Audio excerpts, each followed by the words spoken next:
Everyone is enjoying their Christmas. I don't have my cars. I have nothing. I can't even apply for the visa because I don't have my cars. The amount of money to be like in an account. How do I explain this? Jesus. I am sorry, I don't speak English. Certain amount.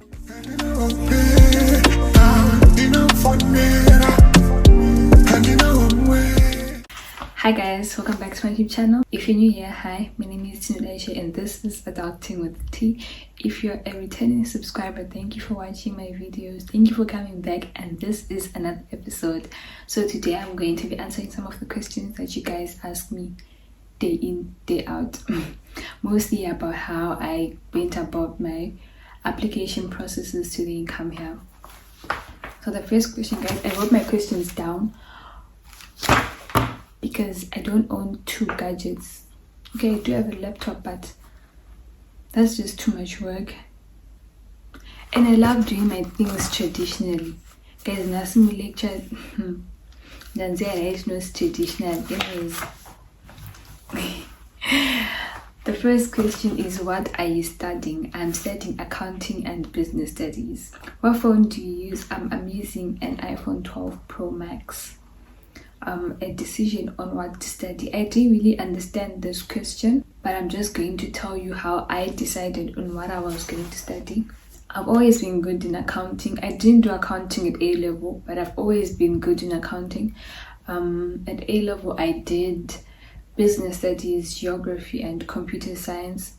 Someone asked me my combination, so I've already answered that question. And I've always had the passion for business, marketing, human resources, all of those things. So I then decided to just do accounting and business studies, because if I then want to work in marketing later on, I can do that. If I then want to work in like finance, I can still do that with my degrees. The next question, how you went about your uni and how you made a decision on where to go. I actually wanted to go to Canada.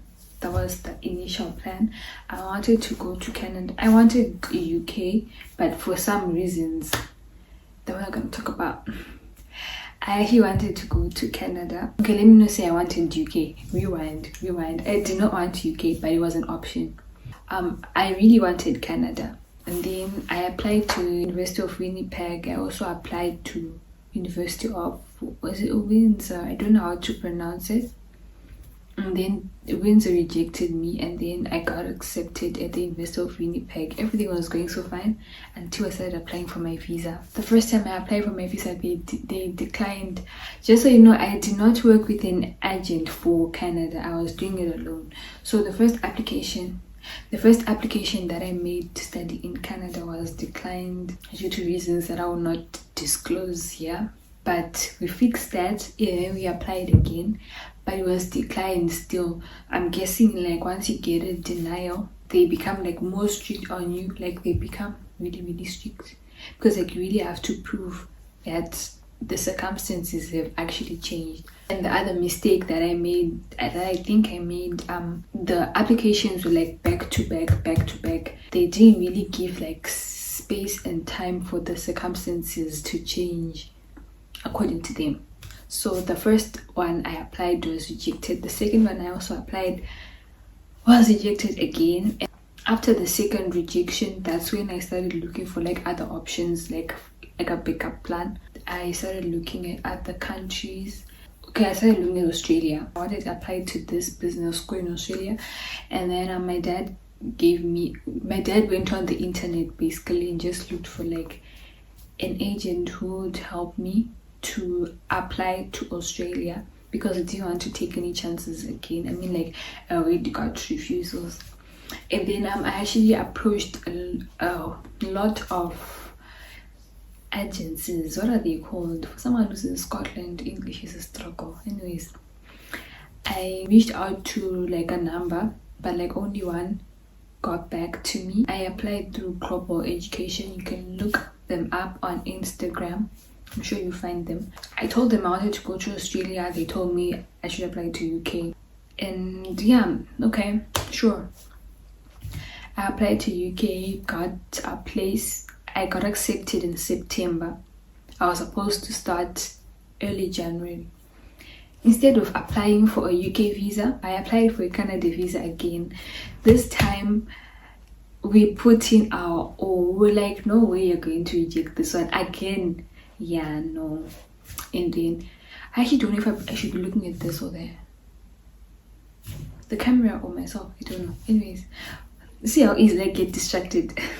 Anyways, we applied again. So now the mistake that I made was the fact that I was applying for a Canadian visa at the same time I was applying to go to UK. So just advice, please work on one country, otherwise everything can just go downhill in a matter of seconds. So like I got accepted to UK. Okay, let's start here. My application hasn't been accepted or rejected yet. It's still like in the process, my Canadian application. In the meantime, I'm working on UK. I accepted the offer. I did everything. I met all requirements and they accepted me. Everything. Now I wanted my CAS statement so that I apply for a visa. Like that's the only thing that was left. So I had to go and get like TB tests first. On my way to Harare, I remember this day so well. I was going to get TB tests, and like the day before, I had told my agent that I'm now focusing on UK and not Canada. And then he told the school that like I now want to go forward with the whole process. I didn't tell him that I did not cancel my Canadian application. He just automatically thought I cancelled, which is not his fault because like I told him I was not focusing on UK, right? So, and then they rejected it. They rejected my application on my way to Harare to get TB tests for UK. On the bright side, I was already working on plan B. But the bad thing is that when they accepted me to this school, they only knew about 2 refusals. They didn't know about 3. So now I had to update them on the 3rd one, which was a bit tricky. And like, of course, they were starting to have second thoughts. Got like, it's just like why are you getting rejections back to back like that? Like, what is wrong with you? Who would want to take someone who keeps getting rejections? Like, do you get what I'm trying to say? So like I would understand the weight that they did, right? Then they're like, I had to write a new personal statement. Like I actually had to just start again the whole process of applying to this school. So this was 5 December and I was supposed to start school on the 6th of January. Now I have to start again. I have to write a new personal statement. I have to explain the refusal. I have to explain a lot of things, and like we weren't sure if they were going to give me back my offer. So like my agent also told me I also got an offer at Swansea University and Robert Gordon, right? Yeah, I think that's how you pronounce it. So I had to meet those conditions. I got like conditional offers from Swansea and Robert Gordon. So now I had to meet those conditions just in case Sterling withdraws their offer. And I think Swansea due date for accepting the offer had already passed. So I had to now focus on Robert Gordon, if I'm not mistaken. Guys, at the end of the day, my God does wonders. And time is actually moving. 6 December, 7, 8, 9, 10 December, and like kunana 15 December nanenga Christmas apewa unanjinga ichikolo apodo tanga mna January. The agency I was working with, is it called an agency, guys? I don't know, but the global education I end up on a holiday in the whole process of me like accepting.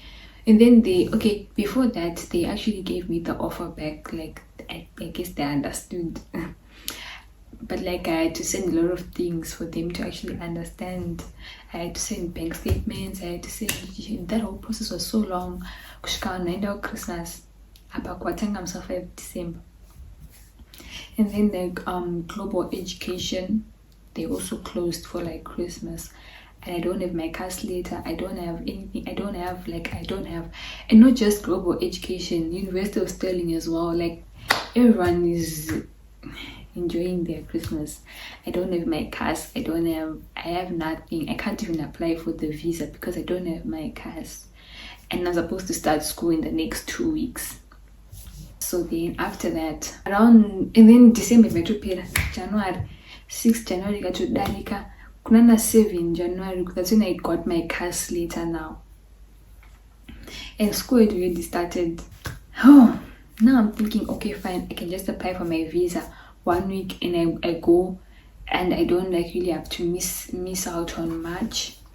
Turns out UK needs money to be like in an account, like a minimum amount of money to be like in an account. How do I explain this? Jesus. I am sorry. I don't speaking English very good. But I am speaking English 50-50. A certain amount if I don't get in my account for, I think, 21 or 28 days. 28 should be 28 days. Let's say they want 5,000, and in your account currently you need 3,000. In the move on my way to 2,000, you better 5,000. 5,000 euro if I remove for 28 days. You can deposit more into the account. You can deposit more, but as long as the money that's in the account is more than 5,000 for 28 days. My dad deposited money into the account that I was going to use for my visa around the 23rd of December. I'm not sure you guys will do the math. Somewhere around that time. So I didn't know that. After I got my CAS on like 7 January, I'm busy calculating in my head. 1 week from now I'm gonna be out. So I'm talking to my agent and I'm saying, so when I'm applying for the visa, I have everything now. He's like, the bank statement is supposed to mature first. At this point, I was starting to go through a lot. I was like, what do you mean? I'm living in pains. I'm emotionally stressed. I'm emotionally downcast. I am so confused. It's like the money that was deposited is supposed to be in the bank for 28 days. Okay, fine. When was it deposited? 2 weeks ago. Oh, it means I have 2 more weeks before I can apply for a visa. School had already started. And then I'm like, okay, but like, how long does the visa take? Like, then it's like 10 to 14 working days. Now I'm calculating, okay, 28 days to Kwanam was 17. I know that because I applied my visa was 17. Like, on the day I want 28 days is the day I apply for my visa. So I'm calculating 17 kushika Muswa 3.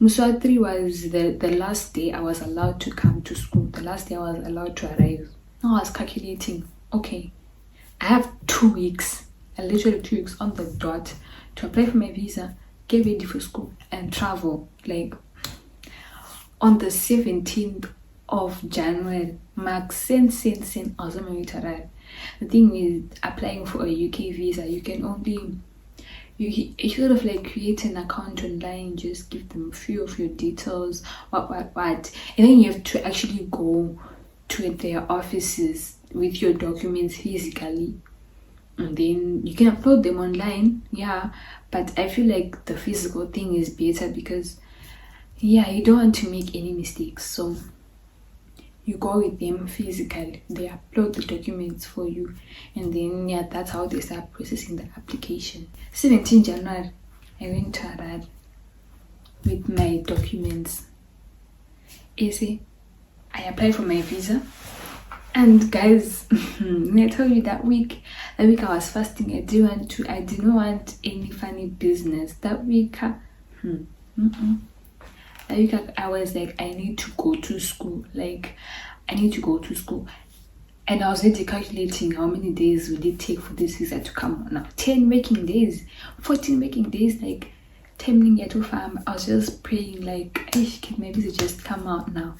I applied on a Friday, Saturday, Sunday, Monday, visa to Buddha. I was like, what? And like, you know what? I actually didn't realize visa on Tuesday. because I realized the day after. I wasn't even expecting it to happen so fast. So like, man, if later, but I never really opened my email, so I didn't know. Just going about my day. On Tuesday, randomly, I'm just lying in my bed. I'm like, let me open my emails, because like, I don't know, like no kuna wona the icon in my email paper phone down. I'm my emails are wonder like, I think I haven't opened my emails in a while. Let me open my emails, and I'm scrolling. I'm realizing, wait, the decision was already made and my visa was already accepted. Guys, the way I jumped, I was so happy. Like, I was actually so happy. Then yeah, we started doing the preparations to come to school. That is it about me coming this side. How you made the decision where to go? I think I already answered that part. How many siblings are you, and are you the middle child? How many siblings are you? Okay, I think they wanted to say, how many siblings do you have? And are you the middle child? Are you the middle child? I have 4 siblings. Yes, I'm the middle child. Yeah. How are you coping with culture change and being away from home? It's actually kind of weird being around mostly white people. Like, I thought UK would have like a lot of Africans and blacks. Turns out those guys are like in England. Okay, maybe they're like in Edinburgh, Glasgow, what.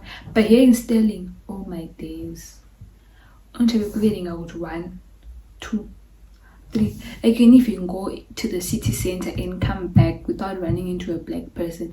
The first time I went to the city center, hey, I was feeling like I'm out of place. Like, where are the black people? Okay, I know it's not a big deal, but for someone who's always been around black people and now you're literally the only black person in sight, yeah, that's kind of a lot to take in, which is not really a problem. It's not a big deal, but it's a big deal. Like, of which, yeah, for someone who just arrived, I mean, guys, the environment that I'm used to, my high school from like Form 3 up to Upper 6, the only person who was close to white that we had was this one colored girl. Like, she was the only one. So like, can you imagine that environment that I was in for like half of my high school, and then I just come here and I'm like the only black person around? It's just calm down. Like, guys, what's happening?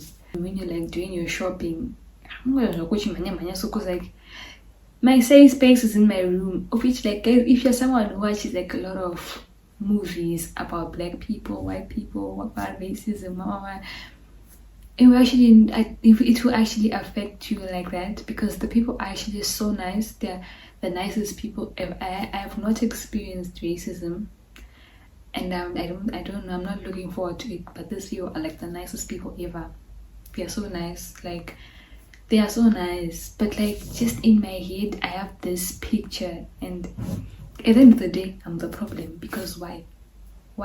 And I'm finding challenges using the bus. I don't even understand the buses. Like, every time I'm going to the city center, I take the bus from the main entrance, then I go to the city center. On my way back, I'm getting a taxi, because I will not be bothered to look for the bus stop. Like, even if I'm trying to use GPS, it's just not working for me. Okay, yeah, but I'm sure I'm going to get used to it. I mean, I just arrived, guys. Wish you all the best. Thank you. Where did you buy your fleece sheets and bed cover? These things are in my very first vlog for those who are just arriving. I bought them at this Chinese supermarket on your way to Redcliffe, in Kwekwe, on your way to Redcliffe, Patenov. There's this Chinese supermarket opposite Chicken Inn, like across the road. Yeah. How much is your uni? It just depends on what you want to study. Price, yeah, accounts and name medicine, like, so just, yeah, no, like, just depends on what you want to study. You can always go onto the internet, look up your degree and the university, and just see how much it is. I'm not going to be disclosing any cost information, unfortunately, on my channel. But you can always, at the University of Stirling, you can always look it up, and you can always look for what you want to do, and I'm sure Yeah, estimated prices will be there as well. What is your name? Are you normal? Are you normal? Are you normal? How did you apply to Scotland Global Education? Did you have to take IELTS tests to be accepted to your uni, like the English test? Okay, so one thing about this country, they're going to teach you in English, so they'll never give you a place or like an offer unless you can speak in English, and they have proof that you can speak in English. So yes, you have to take your English tests before they can accept you. You just have to check with your uni which IELTS they want, especially if you're studying in the UK.